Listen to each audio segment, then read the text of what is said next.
All right, so Wednesday, 12/16, July 21st. So we are going to talk again about the Mike Ferry Superstar Retreat, which was last week. So Monday, we kind of opened it up to everybody to hear what your big takeaways were. What were some of the really great things that you heard? What were some of the main takeaways that you were going to implement in your business? We're talking about that on coaching calls. So a lot of fun stuff. The participation's been great. Love hearing all the wonderful things that you all have and some of the things that you're going to implement moving forward. So what I decided to do for today was give you my biggest takeaways from the event and some ideas that might be able to help you moving forward. Okay, so that's the basis of today. If at any point, if you have any questions, feel free to put it in the chat box, or you can always unmute yourself and ask. Comments, feedback, anything along those lines, happy to do that. So let's jump into this because I got a lot. So first things first, just so you kind of know in terms of all the different notes that I took, during the retreats, I am like a court reporter at a trial case, right? I am that lady, just that lady or guy that's just typing notes of everything everyone says, right? They're just typing away. That's me, okay? I am typing as fast as my little fat fingers can go, okay? And so at the end, I'm not really paying too much attention to all the great things that are being said. I hear a couple things, but I'm just typing, right? So I ended up with I type all my notes out on a Google Doc as Mike is talking, or Ron or Ira, whoever's talking. I ended up with 26 pages on a Google Doc worth of notes, okay? So pretty cool stuff. So I had a lot to go through, which was kind of funny in that I probably, other than Neil, because Neil knows the Mike Ferry system better than anybody, but other than Neil, I would venture to say that I know the Mike Ferry system better than anyone else within our groups. And yet it was funny that I ended up with 26 pages of notes and some of you ended up with a lot less. But I guess that's a topic for another day. All right, let's go ahead and jump into this. So my biggest takeaways, I kind of broke my biggest takeaways down into 5 categories. Okay, my biggest takeaways broke down to 5 categories. And those 5 categories were skills, market, service, attitude/mindset, and prospecting. Those were the 5 categories when I was going through my notes that kind of really stood out to me. It was something that had to do in one of those 5 categories. So we're going to kind of run through these. None of them are in any particular order of importance because everyone hears things different ways. Everyone has different level of importance on what was said. So I'm just going to go through each of these 5 categories and what the main takeaways were and what I think you can use moving forward no matter where you're at in your business. So let's jump into this. So the first thing that really jumped out to me about the retreat, the one thing that really jumped out to me that I heard over and over and over again was role play and practice. Okay, I felt like I heard that over and over and over again. So what I did is I went through my notes, and because it's on a Google Doc, you can do that Control F and find, and it'll tell you how many times it shows up. Well, in my notes, role play and practice was mentioned 25 times. Which means throughout that 4 days, 25 times somebody, whether it was Mike, Ira, Ron, or one of the people giving the blueprints, somebody mentioned role play and practice 25 times over that 4-day period. So it was certainly driven home the importance of role play and practice. But a couple things that really stood out to me in regards to that is, excuse me, man. You know, Mike's talking about role play practice, skills, things along those lines. And he asked a really great question because some of you have had phenomenal 2020s and are having phenomenal 2021s. And he asked the question, are your skills improving as fast as the economy is improving or as fast as the interest rates came down? So the market's going up, prices are going up, economy is improving, interest rates are going down. Are you improving your skills at that rate? It's just kind of an interesting thing. And he mentioned that some of you would be retired if you improved your skills at that particular rate. Okay. You know, he was talking about the skills of knowing what to say and how to say it. Okay. You can't devalue the point of knowing what to say and how to say it and the importance of that. But what I really took away from this is how many other people say this, and we've got to get it into our head. So for example, he was talking about working on the scripts. Actually, it was Ron who said this. And Ron used the Denzel Washington quote when Denzel said, if it ain't on the page, it ain't on the stage, I follow the script. So there's Denzel Washington. He's had a pretty good life for himself, makes 20 million or whatever he does per movie, and he follows a script. Talked about Jay Leno doing stand-up comedy. And before he goes out there, someone puts down the scripts of all the jokes all along the stage, right? So when Jay Leno's walking around, he's looking down and says joke 1, and then he reads the joke, and then he walks around here and it says joke 2. Now, Jay Leno gets paid $500,000 a night for doing stand-up comedy in Las Vegas. That's pretty good. And he's just reading the scripts in front. He's reading the jokes. So it was interesting how he's talking about one of the most successful, highest paid actors tells you that he follows a script. And one of the most successful, highest paid comedians goes out there and follows a script. And then he talked about how when you go to see a doctor, what does a doctor have when you go there? They have a chart with the page, and they're just asking you questions. This, this, this. And they're just writing it down on this page. They're just reading it right to you. And yet these are people that we pay tons of money to, and all they do is they have a script in front of them and they're just doing it. It was amazing how many times was pointed out throughout that retreat of all these different professions, different people that follow a script and get paid a boatload of money. And yet we continue to have this hang up about learning the scripts and learning what to say and how to say it. And it has to do with the fact that we're an independent contractor. You're an independent contractor, so I don't have to say it if I don't want to. If I don't like it, I won't say it. And I wrote this down. This was one of the great lines. He said, if you rip off the independent contractor label and remove the ego that comes with it and submit to learning more skills, you will make more money. It's that independent contractor ego that we have. I don't have to do it if I don't want to. We have to remove that and treat this like a real business, right? He talked about learning the scripts. He says, everybody says they want to make more money. Then why don't you do what you're supposed to do? Everybody says they want to make more money. Then why don't you do what you're supposed to do? I want you to write this down. Okay. This is a really important thought. Some of you, I'm going to extremely upset right now. It's not my intention to upset you, but I'm going to do it. The biggest lie I get as a coach from a real estate agent, not all of you, okay? This is not the most common lie. The biggest lie I get from real estate agents as a coach is how much they care about their family. Is how much they care about their family. Why is that? Well, this is kind of how a conversation goes.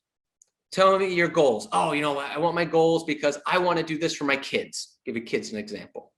Oh, so you love your kids. I love my kids. You would do anything for your kids. I would do anything for my kids. There's nothing in this world I wouldn't do for my kids. Okay, so like, for example, I imagine you don't want your kids to go to college and have to deal with this student debt problem that's just prisoning so many kids with hundreds of thousands of debt. You don't want your kids to do that, right? No, because you would do anything for your kids, right? Well, you have a way to do that, but you won't do it. So what you're telling me is you'll do anything for your kids except call everybody you know in your cell phone and ask them if they know someone who's looking to buy or sell real estate. That you won't do for your kids. You'll do anything for your kids except learn what to say and how to say it by practicing 30 minutes to an hour a day. You'll do anything for them except that. It's one of the biggest lies we tell, is how much we care about our family. I'll do anything for my wife. I'll do anything for her. She's my heart and soul. She's my the whole reason for being. I would do anything for her. Okay. Does your wife work? Yeah, she works. Does she like her job? Oh, she hates it. She has to get up every morning. She goes to the office. She hates it. Oh, okay. Well, why does she still go to work? Well, we need the money.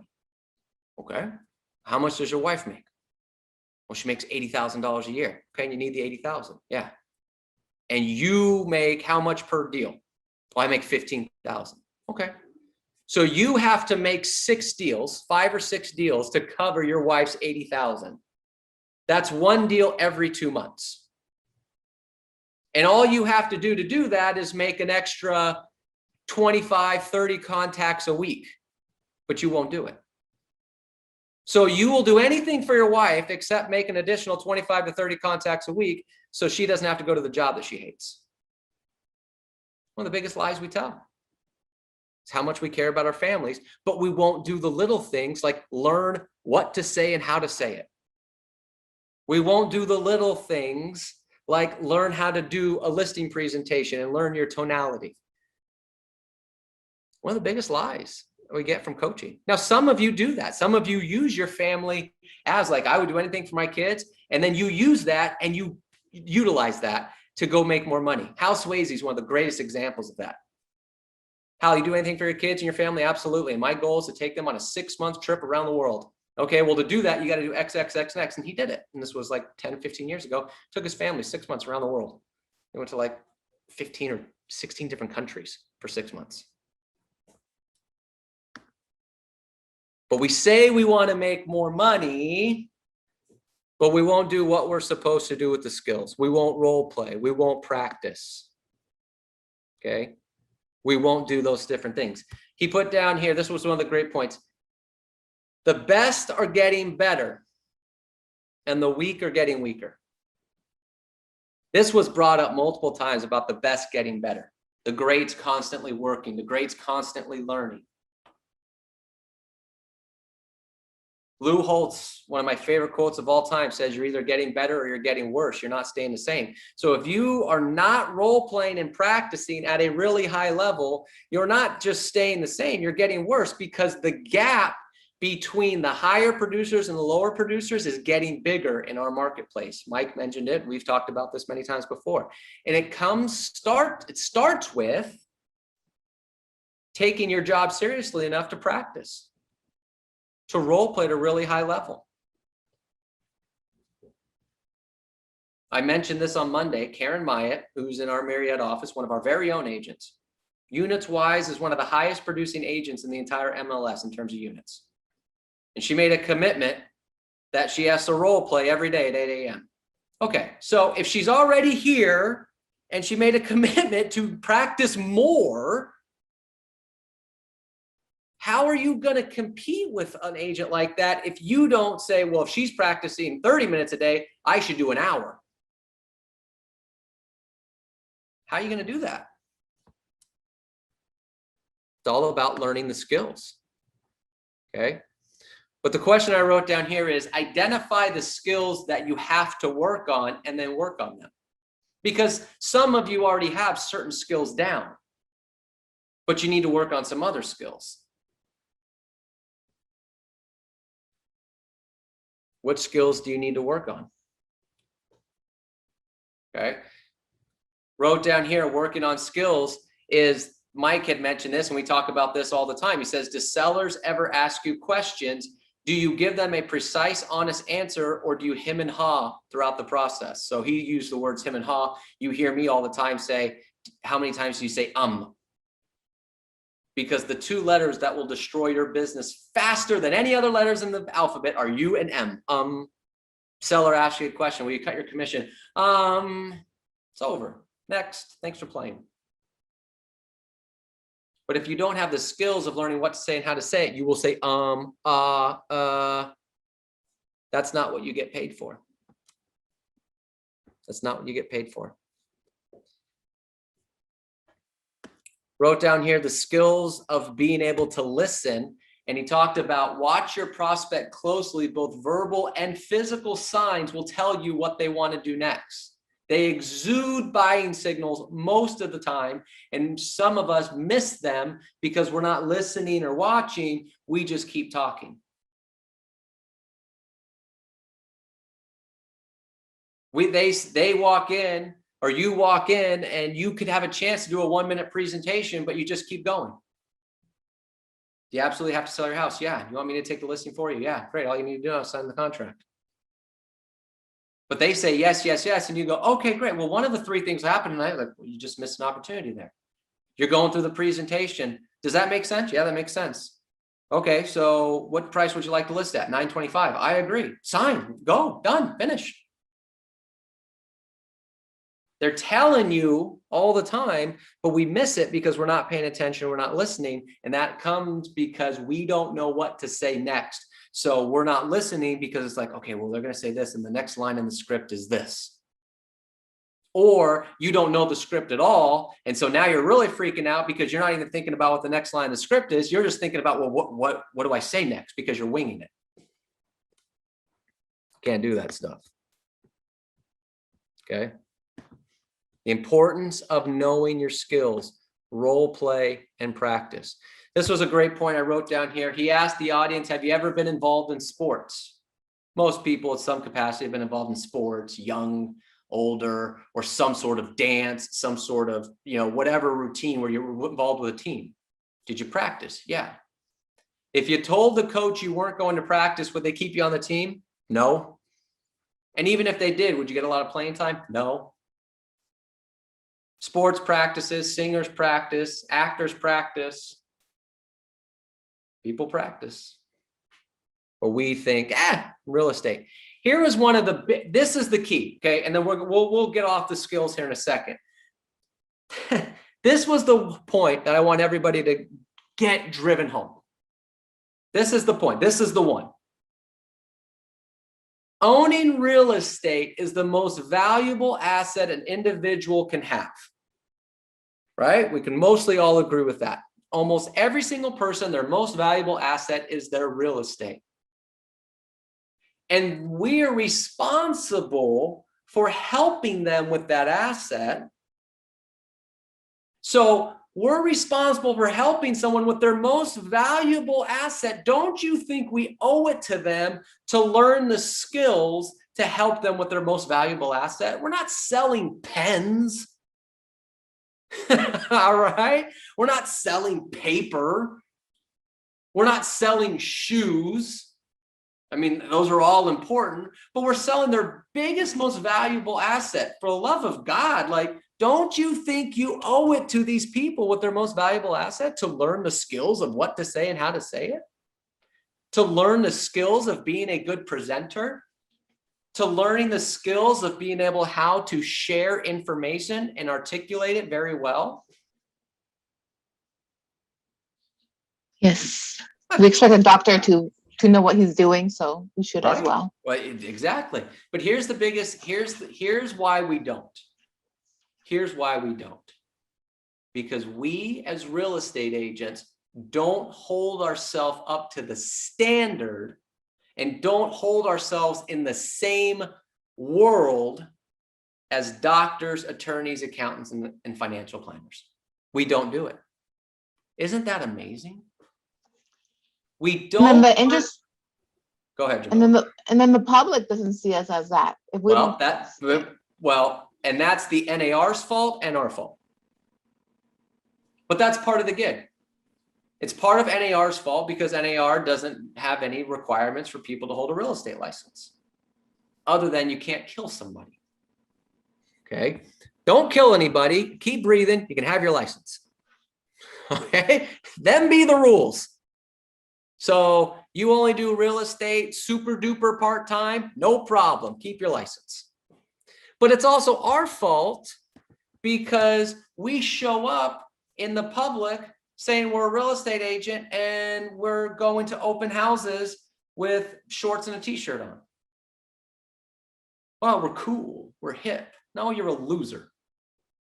It's hot outside. Okay, so what? Go work inside with an air-conditioned office doing customer service then, which you probably won't be very good at. So it's our fault because we don't hold ourselves to that standard. Doctors hold themselves to that standard. Attorneys hold themselves to that standard. Accountants hold themselves to that standard. We don't. Mike talked about this on the skills of asking questions. Doctors, attorneys, and accountants ask a lot of questions. We as real estate people talk because we think we have to share our value. A doctor doesn't think they have to share their value. They know you're coming to see them. You already think they're valuable. They know that. Attorneys, same thing. They look at you like you need me. So I'm going to ask questions so I can help you. I'm not going to tell you about how great I am. Doctors aren't going to go, hey, you see that? That's where I went to medical school. And this is where I went to undergrad and I was a part of this. They have all these things on the wall, but they don't ever tell you about them. You go in there, the doctor says, okay, great. Tell me about your injury. Oh, I hurt my shoulder. Okay, great. And then they ask you a bunch of questions that have nothing to do with your shoulder. Okay. Oh, well, have you done any, running exercises recently? What does that have to do with my shoulder? Have you changed your diet recently? Well, what does that have to do with my shoulder? But they're asking questions because they have to pre-qualify. They know the skill of asking questions and they're going to go through the script that they have. And if you don't like it, you can leave. I've never once seen a doctor say, oh, okay, no problem. Well, you know what, since you don't want to answer these questions, nope, don't worry. We'll do it the way you want to do it. You want to know why I know doctors don't do that? Because I've tried. Okay. I've been to doctors before with injuries and doc, I already know what the problem is. Do this. And they look at me like, you can go. And I still have to follow the procedure. We don't look at ourselves that way. The skills, we have to commit to learning the skills.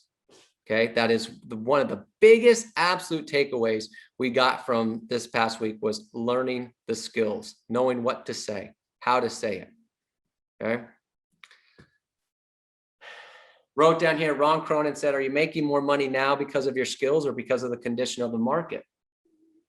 Because of the fact that the prices have gotten so high, because of the fact there's more transactions than there were last year. Are you making more money because your skills have improved or just because there's just generally more opportunity? Well, I wrote down here, the market in some cases is leveling a little bit and slowing down in terms of number of transactions. So if you were making more money simply because of the condition of the market and not because of your skills, well, what's going to happen in the next few months? Might have yourself a little bit of a problem. So in wrapping up skills, I wrote down here, you have to put together a skill development plan. What are the skills you need to work on? And what are you going to do to work on those skills? Okay. What are the skills you need to work on and what are you going to do to work on those skills? But you have to do it every day. Role play, practice, record your practice, record your listing presentation practice, record a live listing presentation. It's the key. Key. All right. The second big thing that was talked about a number of times was the market in general. And that's always one of the big things that Mike talks about in the market. And there were two real main thoughts that I took away from the market. And he said, it's not a new era of real estate. It's not a period of disruption. It's not normal or abnormal. It's simply today. Okay. What that means is that we hear about the market all the time. Oh, it's so tough, for the buyers. It's so tough, to get them into escrow, and it's competitive to get listings, and it's COVID, and it's this and that. And last year it was elections, and it was all these other different things, all this other different stuff. This is all this technology, right? How do we adapt to this? It's not a new era of real estate. There's not a disruption. It's not normal, abnormal. It's just simply today. Today is Wednesday. I'd forget for a second. Today is Wednesday. This is just a cycle of life continuously going on. Yes, there's always been new technology. And yes, the technology gets more and more advanced, but that's just the way it's always been.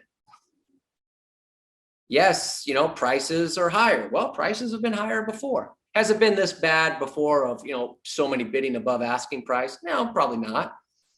But we've dealt with multiple offers, especially in Southern California, for a decade. So that's not new. Oh, it's competitive against trying to get listings. Well, that's not new. You think just today people are, cutting commissions? No, it's been going on forever. It's just simply today. We have to change the mindset on the market that this is just part of the gig. And he wrote down here, the one thing we know about real estate is that the game is always on. Are you a part of the game? It was funny because my wife is not in real estate. And so she was talking about, we were having this discussion the other day about unemployment benefits, things like that. And, some of these other industries that went through all that. And she said, did that ever really go through a lot with real estate agents? And I said, no, because real estate in California, and some of you might be from some different states, but in California, real estate was always an essential business. Real estate never got shut down. So you weren't getting unemployment benefits because the game was still on during the start of COVID. The difference was some of you were not part of the game. Now, you weren't part of the game, some of you, because you were scared and you didn't want to get sick, and that's fine. But some people weren't a part of the game because it was just a reason for them not to be a part of the game. It was creative avoidance. Oh, cool. Well, there's nothing going on. I won't prospect. I won't practice. Real estate is always on. So let's say now going forward, let's say the market does level off a little bit and prices aren't jumping up as high. Okay, well, you still have to go find buyers and sellers. Well, what if the buyer says they want to wait because they think prices are going to go down? Then go find a new buyer. There's still going to be someone that's going to buy the house. There's still going to be someone that's going to list the house. The game will always be on. Are you a part of the game?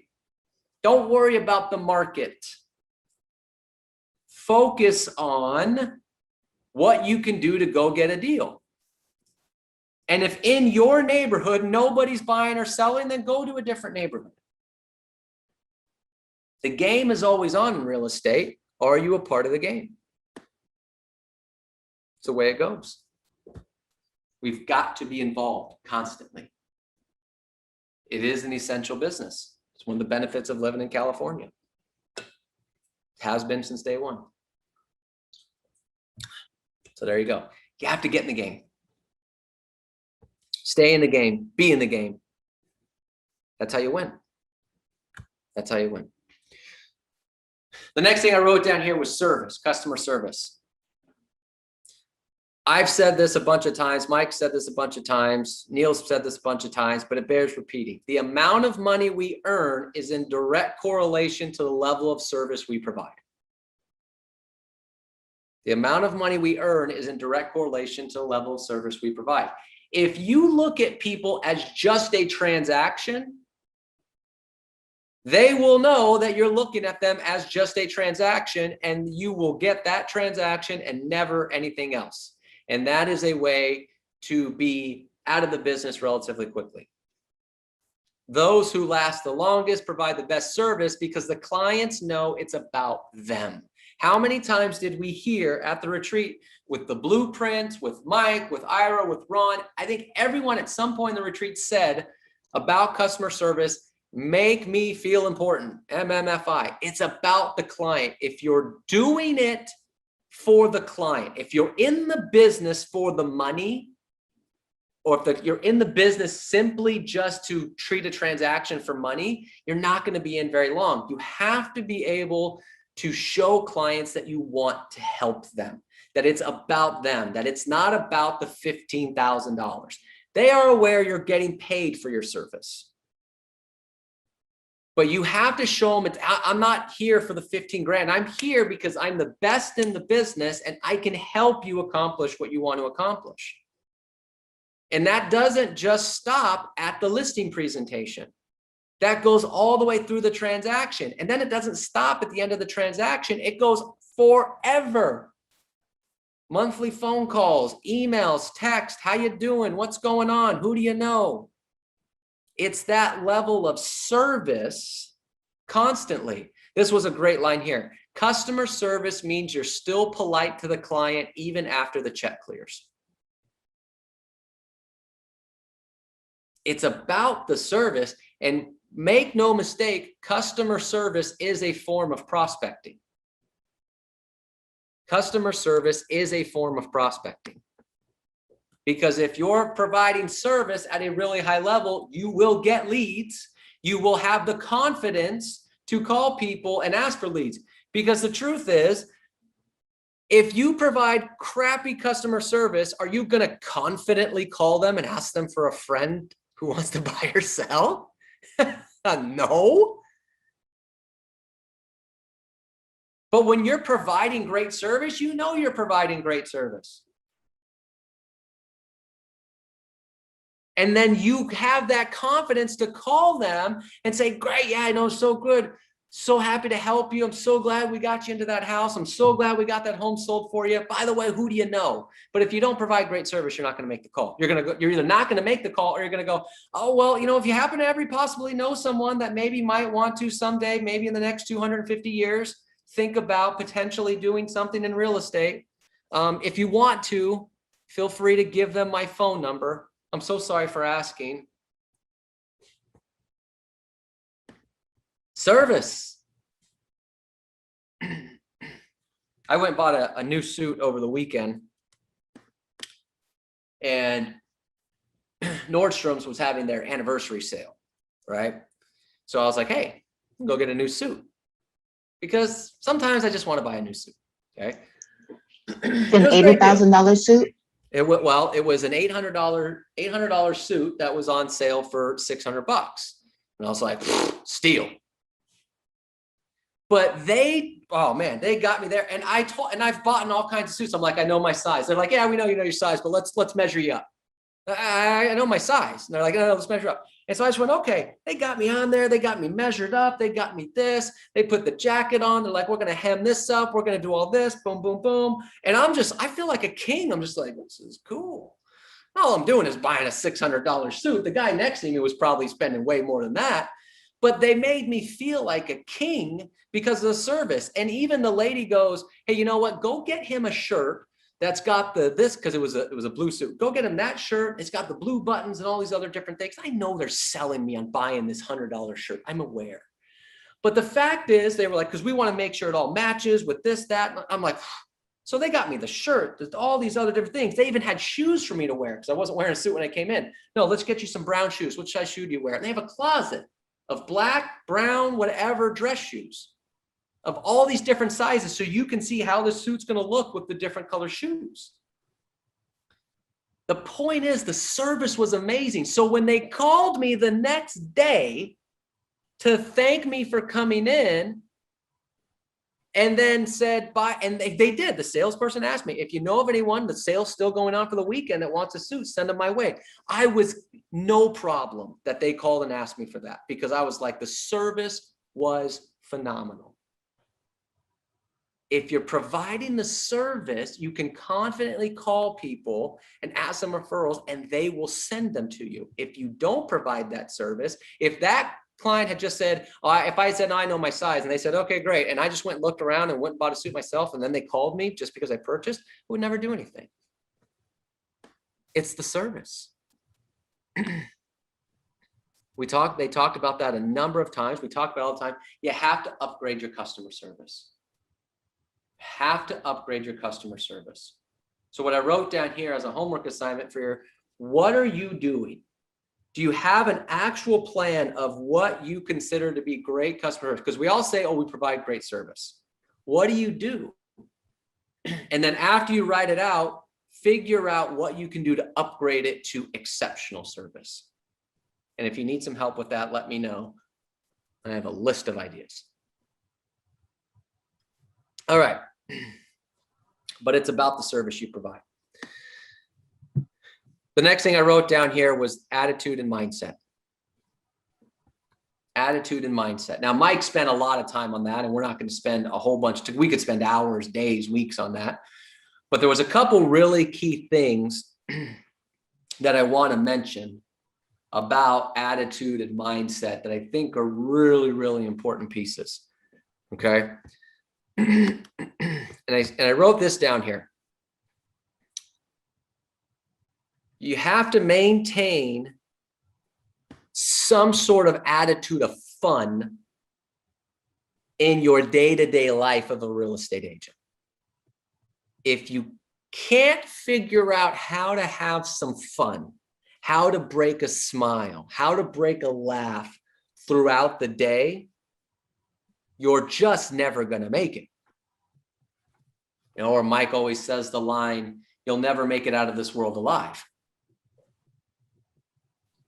But I heard this 4 or 5 different times throughout the retreat, and it makes a lot of sense. You have to figure out how to break up the day with some fun. Now, a couple ideas that were brought up, we've talked about before, is when you're prospecting, is create a bingo board. And actually, we have one. Mike created one years ago. A bingo board of a variety of different things that can happen when you're prospecting. So you're prospecting, blah, blah, blah. Lady says, remove me from my list. Blah, blah, blah, and hangs up the phone. And you look down your bingo board, got her stat. Yeah, X there. I'm not selling, hang up. Hang up before I got my pitch out, check there. Speaks a different language, checks there. Had a 2-minute conversation, check there. Set a lead, check there. Create a bingo board so you can have some fun with it. Okay, take mindset breaks. 10-minute mindset breaks where you go and watch YouTube, watch something funny, read something inspirational, meditate for 10 minutes. Have something where you're breaking up the fun. You've got to keep the smile on your face. You guys and gals ask me this all the time. How do you keep the energy and the enthusiasm and your positivity going all the time? Let me tell you something. I have moments I'm not very happy. There are moments in some days where I am not very happy. And typically you'll know because I'll do one of these. I just exit screen left. So you don't see me going sort of a bitch because I have those moments, but you have to have some fun throughout the day. I laugh, things get crazy, I laugh. There are crazy things that go on all the time and I just laugh about it. And it's like, and people think, well, why is that funny? It's not funny. It's just so crazy that I'm just laughing about it because it's just so insane. We hear that. Go ahead. Robert, how come Mike said, you know, there's a lot of people that take so seriously what we do here. Is that what we meant? Like we have to like just have fun with a Mike Ferry system and just don't take it. You have to break up what you do. You have to have some fun. You have to laugh about some things. You know, and it's hard because prospecting for the most part is not fun. What we do really as real estate agents for the most part is not fun. What we do, what they see on TV is a blast. Oh, they're out showing these multi-million-dollar homes and they're cashing these large paychecks. Yeah, that part's fun. But what we do most of the time is not fun. It's not fun getting on the phone and getting told no all day. It's really not that much fun role playing and practicing. It's not fun, but you have to find some fun in it. You have to laugh about it. When you make a mistake, you laugh about it. I did that with Armin this morning. We were role playing and I said, when rapid fire role play, and I said the opening line instead of him. So I said, all right, Armin, I'm calling about your rental. And I said the line and Armin just looking at me like, you moron. And I just laughed about it. I was like, I'm sorry. You know, like it just, you're going to make mistakes. It is what it is, but you'd laugh it off. You have some fun with it. It's going to happen. Right. And you just go on with it.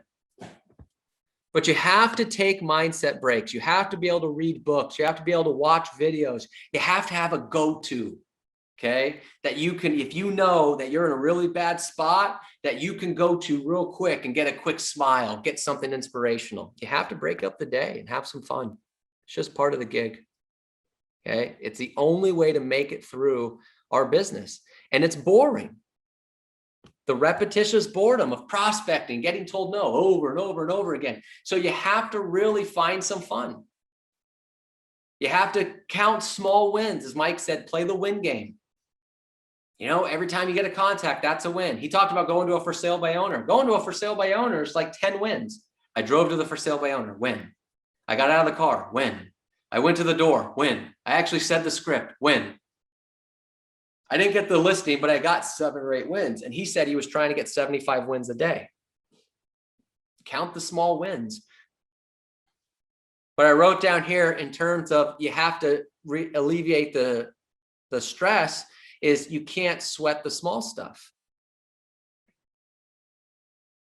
Internet goes down. Okay. Yesterday, I was having all kinds of internet problems. Throughout the whole day, I was having internet problems. I didn't get mad. I didn't throw my computer. I didn't go, oh my gosh, my day is ruined. I just kept going. All right, yeah, you know what? I'm going to have a couple slowdowns, but I got to keep going. Computers having issues, technology, things are crazy. Okay. For those of you that have kids or dogs, sometimes you're not paying attention and you step on things. Hopefully it's just a toy, but sometimes it's not. Okay. Sometimes there's really special things on the ground that you're just walking and you step in. That happens. I don't hit the kids. I don't hit the dogs. It's just part of the gig, right? Don't sweat the small stuff. And most of the day is small stuff. Sweat the big stuff. I've gone on 5 listing appointments and I haven't gotten one. That's a big thing. Figure out how to fix that. Computer being down, your dialer being down, okay? Your phone not getting great service at that very moment. It's small stuff. Don't stress over those things. Too many big things you got to focus on. Okay? I wrote down here, this was one of the biggest things we got out of this retreat, is you have to set bigger goals and you have to have goals. This was brought up a number of times. And I remember David Ernst said something, the level of your life is dependent on the level of the goals you set. Work to get more involved with your yearly business plan, set weekly goals, daily goals, monthly goals. What's your 5-year goal, your 10-year goal? You have to set goals all the time and you have to read your goals. And some of you, we've had this conversation in the last couple of days, have exceeded your goals already for 2021 that you now have to redo the goals. Or some of you have set your 5-year, 1-year, whatever goals, and you've already achieved some of them. So you have to set bigger goals.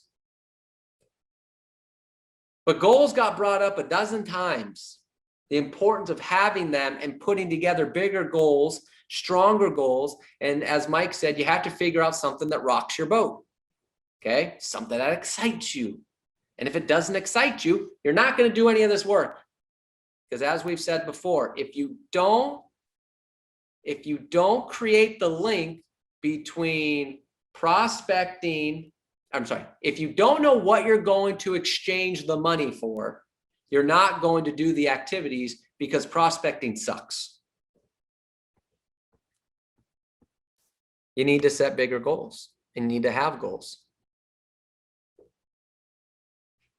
You see, most of our problems is not that we set goals too high and don't hit them. Most of our problems is that we set goals too low and hit them. That's part of our bigger problems. So set bigger goals. Think bigger. Be around people that are thinking bigger. And anyone that tells you, and this is straight from Ira, right? Ira Nadich said this, I didn't. So you can't sue me over this. Okay. I'm quoting what he said. He said, if anyone around you gets negative or tells you you can't accomplish your goals, slap them in the face. He said it. I didn't. I'm not promoting anything. But the point is, if you're around people that don't support your big goals, if you're not your big dreams, they're negative, get rid of them. But you have to have bigger goals. You're not going to do the work. So I challenge you to rewrite your goals. Well, Robert, I put my goals down in January. So what? Rewrite them. Maybe it's the same goals. Maybe it's not. Maybe it's something different. Some of you need to have bigger goals. Some of you need to, you have different plans in your life. It's all about the goals, man. And you have to read those all the time, keep in front of you all the time, because the only way to fight complacency is to have something to shoot for. And I'll leave you with this because it's 1 o'clock and we didn't get through 30% of what I was going to talk about, but that's part of the gig. The Italian real estate agent that Mike talked about with the blueprint, I'm going to leave you with this last thought, okay, on the goals. She's on track for 280 deals, okay? That's pretty good, okay? It's pretty good. But she said here, the clearer and more desirable the goal is, the more exciting the journey is. This is a journey to financial freedom, to freedom for yourself, your family, whoever. Create the goals, make them clear, make them precise, make them desirable, and then enjoy the journey to reaching those goals by doing all the things that we've talked about. And that's that. All right, everybody. Like I said, that's only about 30 or 40% of some of the main takeaways that I put down there, but you got the gist of it. You got the main things. Again, find your 2 or 3 things that really resonated with you. Write them down, send them to your coach, send them to your accountability partners, your mastermind group, your spouse, your kids, whoever, and say, these are the 2 or 3 things I'm going to implement immediately in my business, and make sure you do those. All right, that's all I got. Thank you so much for being here. I appreciate it. Thanks for listening.